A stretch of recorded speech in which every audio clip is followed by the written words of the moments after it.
El auto se detuvo antes de que Alejandro siquiera pensara en apagar el motor. El vidrio reflejaba la luz amarilla de la farola y un olor a colonia nueva se colaba por la ventana, una mezcla de limón sintético y perfume caro que no pertenecía a la cocina de su infancia. Alejandro bajó la maleta con cuidado, apoyó la mano en el barandal frío y dejó que la sensación de casa le fuera entrando por los pies, por la lengua que aún recordaba el sabor del pan fresco. Traía 3 días menos de los esperados, una escala imprevista que le dejó tiempo para un desayuno en la ciudad y la promesa de ver a su madre Rosa antes de volver a los compromisos. Caminó por el pasillo con la camisa todavía arrugada de viaje, escuchó cristales y un risito contenido, el tipo de risa que su esposa Camila usaba cuando todo estaba calculado. Abrió la puerta de la cocina y el golpe sensorial fue inmediato. Las ollas colgadas brillaban, el electrodoméstico nuevo dejaba un zumbido constante, y en el aire flotaba el olor de un guiso que se esforzaba por oler a sofisticación. «Por favor, no hagas eso cuando tenemos invitados», dijo Camila, una frase que cayó como hielo en la habitación. Rosa respondió con una voz baja, casi domesticada. «Solo hice una sopa para mí», y algo en la forma en que dobló las manos indicó que aquello no era la primera vez. Alejandro sintió que la casa perfecta, la casa que había pagado con trabajo y que había imaginado como refugio, se resquebrajaba en silencio. Entendió entonces que lo que había parecido una mera preferencia estética podría ser una estrategia para excluir. Y antes de cruzar la sala, pensó en una palabra que le había perseguido en los negocios: costo. ¿Cuánto se paga por la apariencia y quién termina perdiendo la dignidad por mantenerla? La cocina olía a aceite nuevo, a limón, a madera encerada. Camila llevaba un delantal impecable, sus tacones dejaron un eco controlado en el piso. Alejandro dejó la maleta en una esquina y observó la escena con los sentidos en alerta, porque había aprendido que en los pequeños gestos se escondían grandes decisiones. Camila le sonrió con la misma sonrisa que usa en las cenas de gala, una sonrisa que mide aliados y enemigos. «Pensé que había dicho que las visitas eran a las 8», dijo Alejandro, colocando las manos sobre la encimera fría. «No es por las visitas», respondió Camila, y su tono fue una cuchillada en seda. «Es que tu madre no entiende cómo cuidar la casa». Rosa se encogió, su delantal tenía una mancha que parecía antigua, su pelo, un pequeño rosal de canas, olía a jabón barato. «Pero si solo es sopa», murmuró. Hubo un silencio donde el ruido del extractor pareció amplificar la tensión. Alejandro pidió calma, pidió que le explicaran, y en el intercambio breve con su esposa notó las pequeñas correcciones, los gestos que intentaban ajustar una narrativa para el público invisible. Esta escena sería la primera evidencia de un mecanismo más sofisticado. Exclusión a través de la etiqueta. Humillación disfrazada de cuidado. «Camila, ¿qué quieres decir con que no entiende cómo cuidar la casa?», preguntó Alejandro, controlando la voz. «Que no sigue las reglas que yo establezco», contestó ella, sin pestañear. «Reglas que yo pago», agregó con una ligera risa que pretendía ser ligera. «No se trata de reglas», dijo Rosa, «se trata de mi cocina, de mi vida». «Tu vida no está en debate cuando recibimos amigos», dijo Camila, y Alejandro sintió que la palabra amigos era un objeto que movía la sala, que reorganizaba la jerarquía doméstica. «Yo no vine aquí para pelear», dijo Alejandro, «vine para ver a mi madre». «Entonces comienza por decirle que no cocine en la cocina principal», exigió Camila. «¿Y dónde voy a cocinar?», preguntó Rosa, con una mezcla de confusión y vergüenza que le apretó la garganta a Alejandro. «En la cocina de servicio», dijo Camila, con una precisión que sonaba a sentencia. Alejandro escuchó cada palabra como quien oye una cláusula en un contrato que no firmó. Se prometió que comprendería hasta el final cómo se había instalado aquella división en su propia casa. Lo que siguió no fue solo un choque de personalidades, sino una serie de pequeñas maniobras que construían un patrón. En la mesa del comedor había una nota pulcra, una lista de normas escritas con letra angulosa, instrucciones sobre horarios de limpieza, horarios de atención, una lista que parecía diseñada para convertir la rutina en una exhibición. Marta, la vecina de enfrente, lo observaba todo desde la ventana con ojos que ya habían visto algo parecido en la cuadra. Sergio, el chofer, Más tarde admitiría que llevaba meses recibiendo órdenes discretas para no dejar pasar ciertas solicitudes de Rosa. Inés, amiga de la madre, había visto a Camila corregir a Rosa frente a otros en la fiesta de cumpleaños de la familia. Los nombres empezaron a armar un mapa de relaciones, donde la dignidad de Rosa aparecía como un territorio en disputa. Alejandro entendió que aquello no era un accidente, era una estrategia. Y ante la sensación de encontrar un agujero bajo sus pies, decidió recabar pruebas antes de interpretar las intenciones. Los días siguientes fueron un lento trabajo de pesquisa doméstica y silenciosa. Alejandro pidió a Sergio que revisara las cámaras de seguridad de la entrada. Aunque la casa no tenía sistemas sofisticados, antes, desde hacía meses, Camila había insinuado modernizaciones.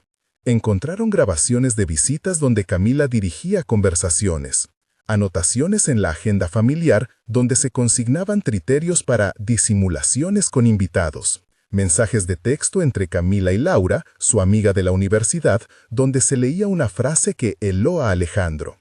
Hubo también una grabación en la que Camila hablaba sola, practicando frases que sonarían naturales cuando tuviera que corregir a Rosa en público. Había recibos de remodelaciones de la casa con nombres de empresas más arriba de lo promediado, que jamás habían entrado, todo pagado por Alejandro, todo usado como herramienta para restringir.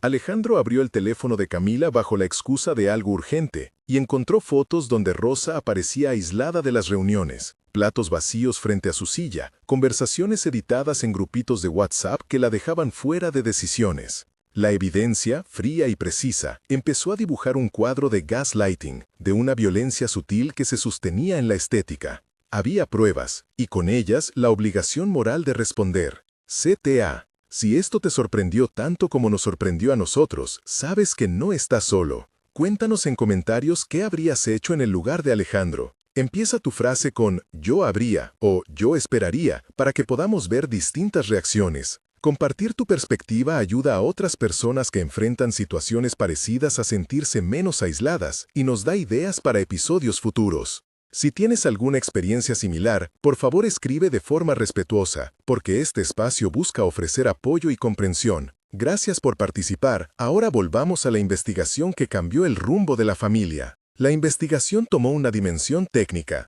Alejandro contrató a Víctor, un fotógrafo amigo de la universidad que sabía documentar sin oxigenar emociones, y a Laura, una abogada que había trabajado en casos de familia. El equipo empezó a ordenar la evidencia, videos, audios, mensajes. Doc Navarro, un psicólogo de confianza, ofreció un dictamen preliminar sobre las dinámicas que observaban. Habló de manipulación y de pérdida de agencia. Hubo entrevistas con empleados del servicio doméstico, con Carmen, la hermana de Alejandro, quien contó que Camila había presionado para reorganizar cenas y excluir a Rosa de ciertas conversaciones. Marta, la vecina, hizo un inventario de pequeñas humillaciones que había visto en la cuadra, desde el modo en que Camila corregía el tono de voz de Rosa hasta la insistencia en que ciertos platos nunca aparecieran en reuniones. Cada testimonio sumaba un relato coherente, una campaña organizada para desplazar a la mujer mayor del centro de su hogar. Alejandro sintió que cada testigo le devolvía un trozo de tiempo perdido, y que cada fragmento de evidencia era una reparación lenta de la dignidad que había sido erosionada.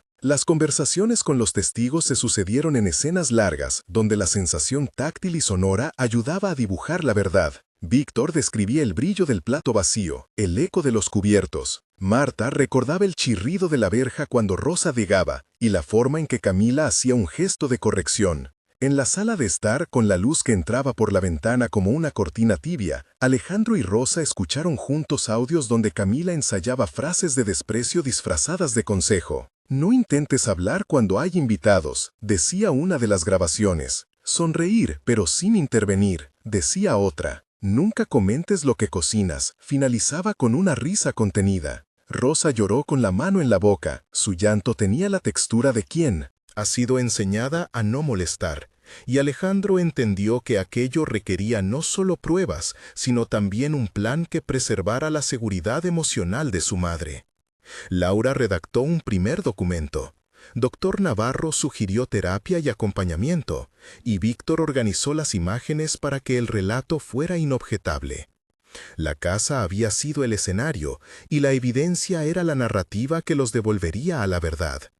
La confesión con la víctima fue una escena íntima que duró toda una tarde. Alejandro se sentó con su madre en la cocina de servicio, donde aún quedaba el olor profundo de sopa casera, y le pidió que hablara sin miedo. La conversación se centró en la historia de vidas y sacrificios.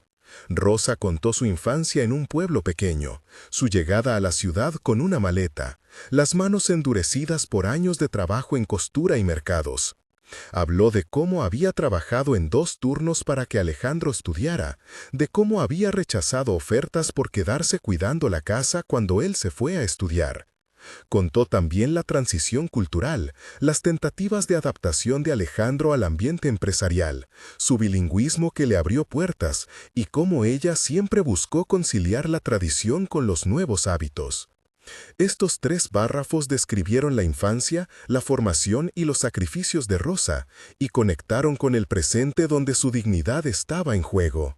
Alejandro escuchó cada recuerdo y anotó mentalmente los nombres que ella pronunció, las tiendas donde compraba, los oficios que desempeñó. «No pido más que respeto», dijo Rosa, y sus palabras tuvieron la fuerza simple de alguien que conoce su propio valor. La confesión tuvo también resistencias, porque Rosa estaba acostumbrada a minimizar lo que le hacían. Al final, sin embargo, aceptó dejar que Alejandro actuara en su nombre, con cautela y esperanza. El enfrentamiento final con Camila fue preparado con precisión. Alejandro reunió las pruebas, convocó a Laura y a Doc Navarro y citó a Camila en la sala principal, donde los muebles parecían resonar con la memoria de otras conversaciones. La tensión creció hasta un pico donde cada palabra parecía una gota que podía romper un vidrio. «Camila, hemos escuchado las grabaciones», dijo Alejandro, abriendo una carpeta con fotos y transcripciones. «¿Sabías que esto saldría a la luz?», respondió ella, con una calma que apenas disimulaba temblor. «¿No entiendes que muchas cosas se solucionan con elegancia?», dijo ella. «Elegancia no es humillar a mi madre», rebatió Alejandro. «Yo siempre quise lo mejor para esta casa», intentó Camila. «Lo mejor para quien paga no incluye borrar a la familia», dijo Laura, con la voz firme de una abogada que sabe dónde presionar. «Has creado reglas para que ella desaparezca», dijo Doc Navarro. «Eso es manipulación». Camila replicó: «Mi intención fue proteger la imagen de la casa». Y Alejandro respondió: «Tu intención fue construir una máscara que oculta humillación». Hubo cerca de 10 intercambios verbales, cada uno con pausas, miradas, respiraciones que ponían peso en la sala. Camila intentó racionalizar, cambiar el foco, acusar de malentendido. Alejandro presentó pruebas concretas, nombres de mensajes, horarios, testigos. Finalmente Camila hizo una pausa larga, y en esa pausa se oyó la rendición de quien entiende que la verdad ha sido documentada. «Si esto es lo que sientes», dijo Alejandro, «tienes que irte de la casa por un tiempo mientras resolvamos esto». Ella recogió su bolso, dejó el delantal en la silla y salió con pasos que ya no buscaban elegancia sino salida. La decisión de Alejandro fue tanto legal como humana. No quiso humillar públicamente a su esposa, pero tampoco podía permitir que la dignidad de su madre siguiera siendo sacrificada por una máscara social. Organizó packing rápido, pidió a Sergio que guardara las pertenencias en una habitación temporal y convocó a Laura para redactar una orden de morada que protegiera a Rosa y estableciera límites. Alejandro habló con Camila en una última conversación corta. «No quiero que esto sea pelea», dijo él. «Quiero que se respeten las personas en esta casa». «Yo necesito mi espacio», contestó él. «Tu espacio no puede costar la dignidad de otra persona», respondió él. Camila aceptó marcharse por un tiempo, acordaron terapia y mediación, y Alejandro se quedó en la cocina con su madre, con la sensación de haber tomado la decisión correcta, aunque dolorosa. Empacar fue un acto simbólico, y literal. Cada caja era una frontera que se trazaba entre lo aceptable y lo que no se toleraría. Las consecuencias se sintieron de inmediato en el vecindario y en el círculo social. Marta contó a otras vecinas lo ocurrido y la conversación se esparció con cuidado. Víctor subió fotografías del proceso a un álbum privado para documentar, no para exhibir. Carmen llamó a su hermano para ofrecer apoyo logístico. La señora Ana, del club de lectura, envió un mensaje de solidaridad a Rosa y organizó una comida donde se celebró su regreso al centro de la casa. El abogado de un conocido ofreció acompañamiento voluntario para revisar contratos y tutelas. En la empresa de Alejandro hubo murmullos. Algunos colegas preguntaron a Sergio qué había pasado, y Laura redactó comunicados que hablaban de una resolución privada y respetuosa.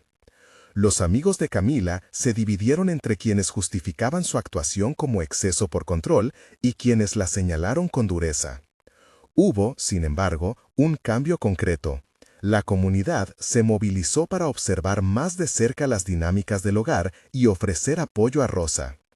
Personas nombradas en la historia tuvieron acciones claras. Marta organizó comidas, Víctor documentó el antes y el después, Laura preparó papeles, Dr. Navarro coordinó terapia, Carmen ayudó con compras. La repercusión social fue una mezcla de apoyo y preguntas incómodas, pero también de posibilidades de reparación. Epílogo. Un mes después del episodio, la casa respiraba con menos rigidez. Rosa volvió a cocinar en la cocina principal algunas tardes, con el humo que recuerda hogares y memorias. Alejandro instaló un reloj en la pared de la cocina para marcar tiempos de encuentro familiar, no reglas de minuto. Exclusión. Camila asistió a 3 sesiones de mediación y a terapia individual. Hubo avances y retrocesos, conversaciones largas sobre límites y respeto. Marta siguió siendo un apoyo constante, trayendo empanadas sin juzgar, simplemente estando. La comunidad comenzó a hablar más abiertamente sobre el precio del silencio en las relaciones domésticas, y algunas vecinas compartieron sus propias historias en voz baja. Epílogo. 3 meses. 3 meses después se organizó en el club de lectura una tertulia sobre dignidad y tradición, donde Rosa fue invitada a hablar de recetas y de la importancia de mantener la voz propia. Dr. Navarro presentó una charla breve sobre manipulación y gaslighting en relaciones de poder. Alejandro donó parte de su tiempo a un programa local que enseña a familias a reconocer dinámicas abusivas sutiles. Camila participó en sesiones de voluntariado que le ayudaron a conectar con otras perspectivas mientras trabajaba en terapia. La casa abrió sus puertas para reuniones más sinceras, con menos protocolo y más conversaciones. Epílogo. 6 meses. 6 meses después, la familia había reconstruido una rutina más equilibrada. Rosa retomó parte de su trabajo en la comunidad, dio clases de cocina en el centro vecinal y empezó a escribir recetas que hablaban de identidad y pertenencia. Camila y Alejandro continuaron en terapia de pareja y aunque el proceso no estaba terminado, había señales de cambio. La comunidad reconoció el valor de la denuncia privada y del acompañamiento profesional. La dignidad de Rosa dejó de ser un objeto en disputa y se convirtió en una prioridad colectiva. Las acciones concretas, desde la mediación legal hasta las comidas organizadas por Marta, generaron un entorno donde la reparación fue posible. Alejandro eligió la dignidad en vez de la conveniencia, y esa elección tuvo consecuencias prácticas y simbólicas. La nora se fue por un tiempo, pero la razón principal no fue la expulsión, sino la necesidad de poner límites. La cocina volvió a llenarse de olor a sopa casera, y ese aroma fue como un pequeño acto de resistencia. Si esta historia tocó algo en ti, comparte tu opinión abajo. Elegir la dignidad es, muchas veces, reconstruir una casa.